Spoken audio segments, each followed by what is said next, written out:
छत्तीसगढ़ के पूर्व मुख्यमंत्री भूपेश बघेल के खिलाफ सीबीआई ने एफआईआर दर्ज कर ली है। इस मामले पर प्रदेश के स्वास्थ्य मंत्री श्याम बिहारी जायसवाल ने कड़ी प्रतिक्रिया दी है। उन्होंने कहा, कितना भी ताकतवर व्यक्ति हो, कानून से बड़ा कोई नहीं होता। अगर कोई सत्ता का दुरुपयोग करेगा तो उस पर कार्रवाई सुनिश्चित होगी। कांग्रेस को इस जांच में खुश होना चाहिए और पूरा सहयोग करना चाहिए।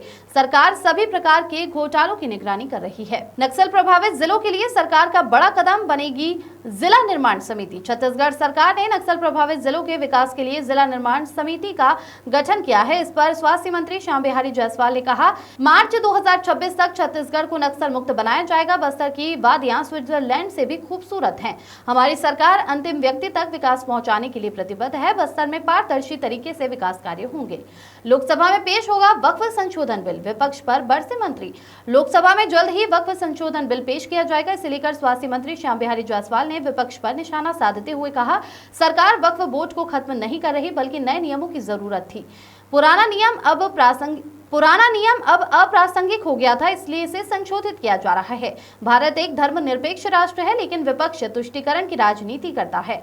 कांग्रेस के जिलाध्यक्ष राहुल गांधी से करेंगे मुलाकात, मंत्री ने कसा तंज। कांग्रेस के जिलाध्यक्ष राहुल गांधी से मुलाकात को लेकर स्वास्थ्य मंत्री श्याम बिहारी जायसवाल ने चुटकी ली। उन्होंने कहा, सुनते सुनते लोग निराश हो चुके हैं। कांग्रेस पिछले 1 साल से केवल संगठन मजबूत करने में जुटी है। पार्टी में आपसी खींचतान और गुटबाजी ज्यादा है। कांग्रेस में पद ही सबसे महत्वपूर्ण होता है, आंतरिक संविधान और लोकतंत्र नहीं। व्यक्तिवादी राजनीति कांग्रेस में हावी है।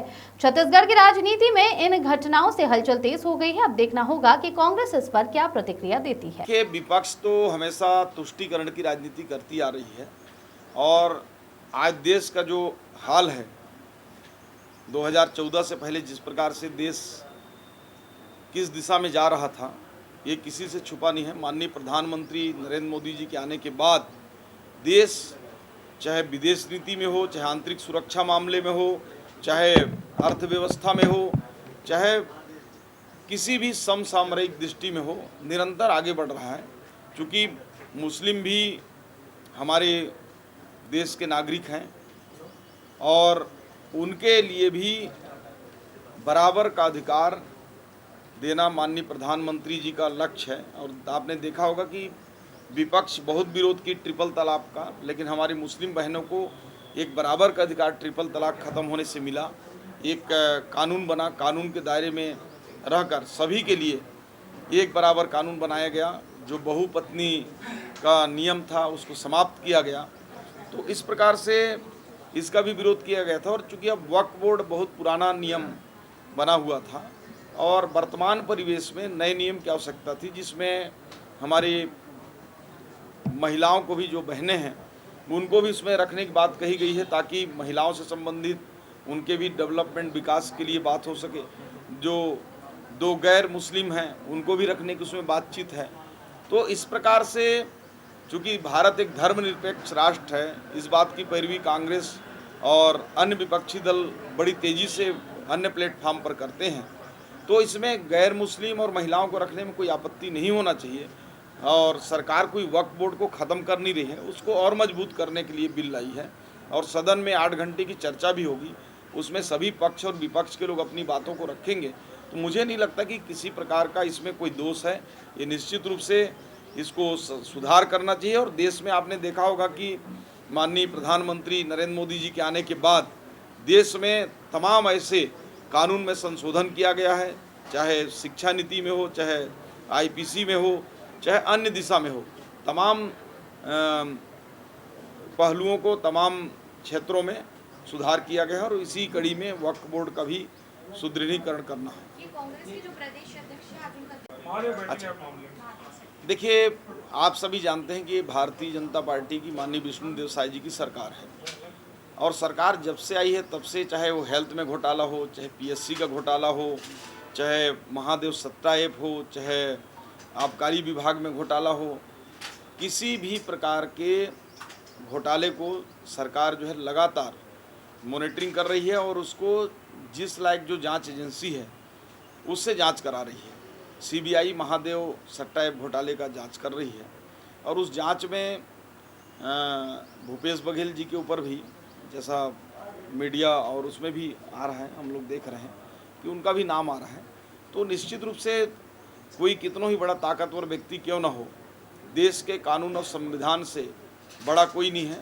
जो भी देश की जनता की, राज्य की जनता की गाढ़ी कमाई को उसको लूटने का काम करेगा या राज्य के जो नियम हैं उसके विपरीत अपने पद का या सत्ता का दुरुपयोग करके या पावर को दुरुपयोग करके कोई भी जनप्रतिनिधि या अधिकारी ऐसे कृत्य करेगा तो उसके ऊपर कार्रवाई सुनिश्चित है। और ये स्वतंत्र एजेंसी है सीबीआई, और देश की सबसे बड़ी जांच एजेंसी है। और इसको लेकर कांग्रेस के लोग भी बार बार सीबीआई जांच की मांग इस बार विधानसभा में कर रहे थे, और यहाँ तक कि नेता प्रतिपक्ष डॉक्टर चरण दास महंत जी ने सदन में भी कहा कि सीबीआई को काम दीजिए, खाली बैठे हैं, पिकनिक मना रहे हैं।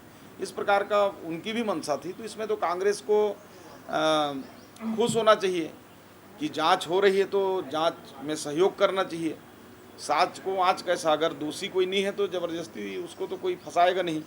तथ्य आएंगे, उसमें पुख्ता सबूत मिलेंगे, तभी उसमें कार्रवाई होगा। ये नक्सल प्रभावित जिले में जो निर्माण, देखिए, ये तो सुनते सुनते अब नीरस टाइप से हो गया है कि कांग्रेस संगठन मजबूत कर रही है। पिछले 1 साल से संगठन को अपना मजबूत कर रहे हैं। जब से विधानसभा चुनाव समाप्त हुए तब से मजबूत ही कर रहे हैं। और न तो ये कोई प्रदेश अध्यक्ष बना पाए, न तो ये कोई नीचे का संगठन बना पाए। और भारतीय जनता पार्टी अपनी बूथ स्तर तक की कमेटी बना चुकी है। हमारे प्रदेश में, जिला में, सभी में संगठनात्मक ढांचा बन चुका है। लेकिन कांग्रेस की आपस की खींचातनी, जिस प्रकार मुख्यमंत्री बनने के लिए 2.5 साल का इनका चल रहा था, वैसा ही प्रदेश अध्यक्ष में भी चल रहा है। मुझे लगता है कि ये छत्तीसगढ़ में कम से कम ये होने से रहे। और ठीक है, दिल्ली दौरा हो जाए, कोई दिक्कत नहीं है, अपना करना चाहिए वो करें। ये सेंट्रल बात करके कोई फायदा होगा क्या? जिम्मेदार को इसका जो मुख्य दायित्व है वो सौंपा गया है। विकास कार्यों में पारदर्शिता लाने के लिए समिति का गठन किया, किस तरह से कार्य करने वाली है? देखिए, आप सभी जानते हैं कि मार्च 2026 तक नक्सल मुक्त छत्तीसगढ़ बनाने की माननीय प्रधानमंत्री जी और माननीय गृह मंत्री जी, मुख्यमंत्री जी सभी की मंशा है। और डेडलाइन पर हमारा काम भी चालू है।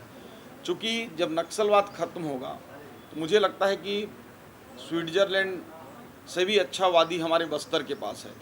तो उसके लिए पर्यटन को बढ़ावा देने के लिए, लोगों को रोजगार देने के लिए, इंफ्रास्ट्रक्चर डेवलपमेंट के लिए, हेल्थ के लिए, एजुकेशन के लिए, उन अंतिम छोर पर जहां तक आज तक विकास की किरण नहीं पहुंच सकी नक्सलवाद की वजह से, वहां तक विकास पहुंचाने के लिए जो ये समिति का गठन किया गया है। और जिला के कलेक्टर जो है जिले के प्रमुख होते हैं, और उनकी निगरानी में जब सारे काम होंगे तो मुझे लगता है कि पारदर्शी तरीके से और नीचे तक पहुंचने का होगा। ये वक्फ संशोधन बिल लोकसभा में पेश होने वाला है। विपक्ष कह रही है कि मुस्लिमों के हक कानून